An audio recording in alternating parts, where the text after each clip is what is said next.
In this tutorial, we're going to look at switch statements in Java. We use switch statements to execute different parts of code depending on the value of an expression, kind of similar to if statements. Let me show you. So let's say we're going to write a program and check the role of the current user. And then we're going to print different messages or give them different features depending on their role. So let's declare a string variable called role. And here we set this to admin. Now to check the role of the user, we can write an if statement like this. If role equals admin, then perhaps we want to print you are an admin. Now you might be wondering why we have this condition here. It's obvious that this condition is always true because we have set role to admin. But this is just for demonstration. In a real program, we're not going to hard code this admin here. So we're going to read the role of the current user from somewhere else. We don't know what it is at the time of writing code. Okay, so here we have one condition. Let's write another condition. Else if role equals moderator, perhaps we want to display a different message. So you are a moderator. And finally, if the role is none of these values, we want to print you are a guest. So this is one way to implement this scenario using an if statement. We can also implement this using a switch statement, and sometimes that looks a little bit cleaner. Let me show you. So we start with a switch statement. Then we add parentheses, and inside this parentheses, we add our variable, in this case, role. Next, we define a block of code. And in this block, we add one or more case clauses.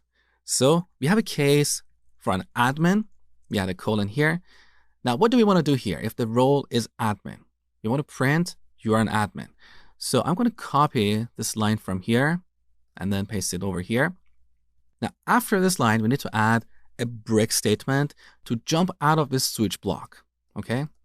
Then we add another case clause. So case moderator. Once again, we add a colon. And here we're going to print this other message. So we paste it here. And then we're going to break.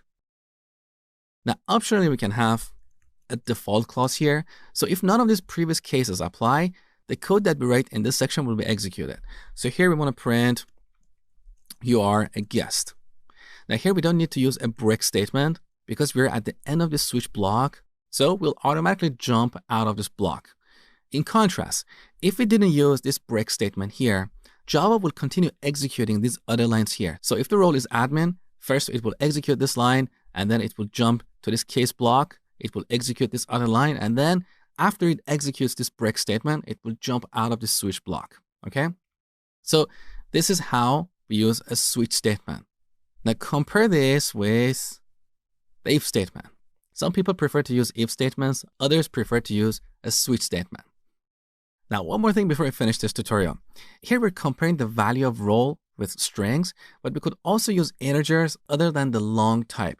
So if role was a byte, a short, or an integer, our cases would look like this. Case 1, case 2, and so on. Now here we have a compilation error because role is a string. Let's change this to an integer, and we can initialize this to 1. So as you can see, with switch statements, we can execute different code depending on the value of an expression.